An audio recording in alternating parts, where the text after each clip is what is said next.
Hey guys, it's Dr. Bickling from Own It Dental. As always, here's my contact information if you need to get a hold of me. And if you guys are enjoying these videos, please do hit that thumbs up button, hit that like button. It's right down below. It only takes you a second, and I know you're dying to do it.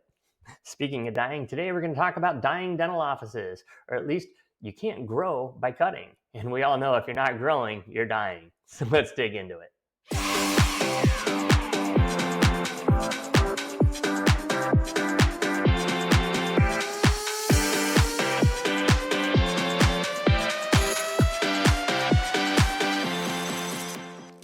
All right, like I said, today we're going to talk about a dying dental office, and more specifically, you can't grow by cutting. Whether it be cutting the number of people that you have or cutting your number of hours, you can't grow your office. And like I said, if you're not growing, you're dying. And some offices die faster than others. But before we dig into this, let's, as many of you know, I was the chief dental officer of a dental corporation that had 26 offices. As a matter of fact, I helped it grow from one office to 26 in a period of about 7 or 8 years. I was the boss of over 50 doctors at a time until I left that corporation once it was sold. Then I opened up my own corporation, Strong Smiles Dental Care. Here it is over here. And in our first year of eligibility, we were on the Inc. 5000 list 3 years in a row. Got to be open for 3 years. They want 3 years worth of data before you're eligible. But anyway, 3 years in a row, and it would have been a fourth year in a row had I not sold the company in 2020 for personal reasons. But then the pandemic came around anyway, and I opened up Own It Dental, teaching you how to run your business. So in any case, and through Own It Dental, I've got to see dozens and dozens of practices all across the United States and see what their numbers are and what's going right and what's going wrong. But in any case, like I said, I sold Strong Smiles in 2020. They were bought by a DSO. And then I'm still on the Google email list, for the hours of operation and stuff like that. And I noticed that over time, Strong Smiles, they were open 7 days a week, evenings and weekends when I owned it. We were open Monday through Friday, 7 a.m. to 7 p.m. and Saturdays and Sundays too, every weekend. Matter of fact, the only days we were closed were like the 6 major holidays. Then eventually, after about a year, I noticed that I got an email that said the hours changed. They were only open 6 days a week. They cut out work on Sundays, and they were only open a few evenings during the week. Another year or two goes by, and now they were only open 5 days a week. So they cut out weekends altogether, and then they were only open 1 or 2 evenings a week then. And then sometime last year, I got a notification that they were only open about 4.5 days a week. They simply went to the typical dentist hours, Monday through Thursday, 8 to 4, and Friday about a half day, And so they just kept cutting and cutting the hours. And I'm sure as they were cutting the hours, they were cutting the staff as well. And the problem with that is, when you're cutting your hours and when you're cutting your staff, you think you're cutting costs, but really you're cutting revenue, because if you have fewer hours and fewer staff, you're not able to see as many patients.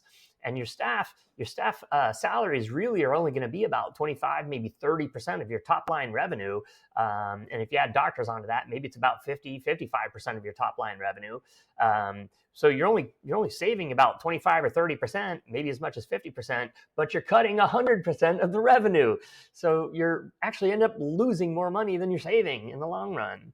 And so then eventually I just got this email last week that Strong Smiles Dental Care in Edgewater permanently closed. One of the former staff members reached out to me and told me this. And to be honest with you, it's a little. I have mixed emotions on this. Part of me was like, but then part of me was like, that's my baby. That's the thing that just not even 10 years or just about 10 years ago, I started and grew it from nothing. And we were seeing, when I sold it, over 600 field hygiene a month and on pace to do $4 million in that year. So this was just 4 years ago I sold this. And for this to be run downhill in just a matter of 4 years it's a little depressing. But you can see what happened. I don't know all the details, but I can see that they went from 7 days a week to 6 days a week to 5 days a week to 4.5 days a week, and now to 0 days a week. So it's true. It's, if you're not growing, you're dying. And it's just a matter of how slow is the death. So, like I said, dental offices, they don't stay the same. They just plateau themselves to death. And in some instances, they cut themselves to death. And I noticed this with a few of my clients right when the pandemic hit. This is one of my clients that, we were all shut down for a period of time. This client was in California, so they were shut down for like 3 months. But they, just like everybody else, had trouble getting their staff back, and they, just like everybody else, were in financial difficulties. And I'm like, you got to get your staff back, And they're like, well, we can't afford our staff, so we're only going to bring on about half of the staff, and we'll open up, half of our hours.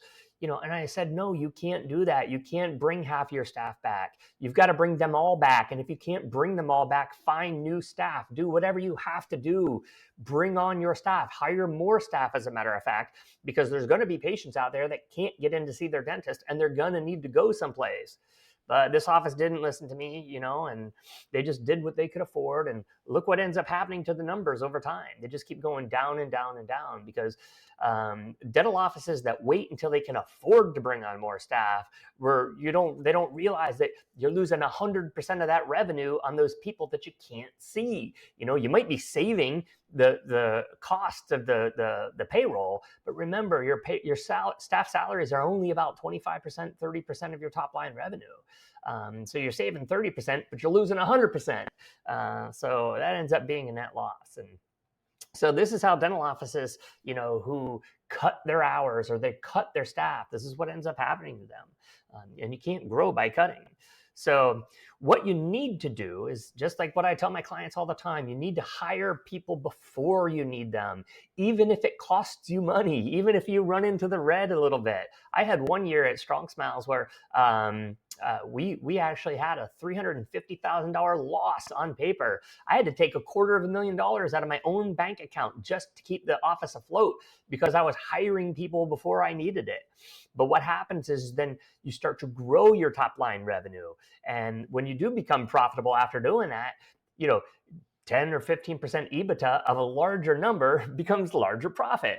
So you have to hire these staff before you need them. And sometimes it means that you actually might run in the red on the bottom line.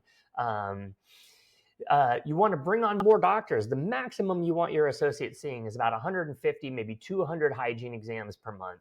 Once your doctors get up around 150 hygiene exams a month, hire another doctor. If you don't hire these people, the hygienists and the doctors, about every 150 hygiene exams, what's going to happen is 6 months down the road, every time a new patient comes in, you're going to kick an existing patient out the door. And again, you're losing 100% of that revenue. And it's your existing patients that spend way more money than your new patients. So I don't even know why we spend money trying to get new patients in the first place. We should be spending all of our money trying to keep our existing patients, because those are the ones who know us and like us. And lastly, keep your offices open during prime time, the evenings and weekends. Those are the times when the patients can come in and see you. And by the way, the patients that come in during those times, those are the ones that spend 2 to 3 times as much. And that's the arbitrage. Of course, you're going to want to compensate your staff for being there evenings and weekends. And I'll get into compensation in another video.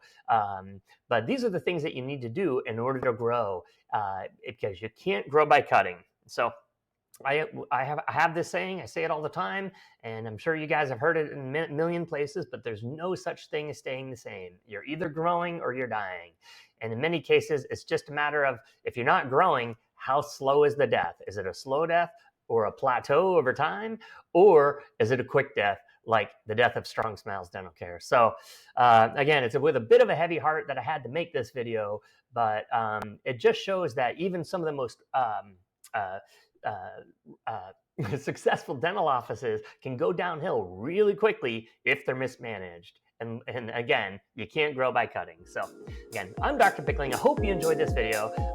Use it as a cautionary tale, so that you're not making the same mistakes that other dental offices are out there. So again, here's my contact information. I hope you enjoyed this video, and I'll see you on the next one. I'll talk to you soon.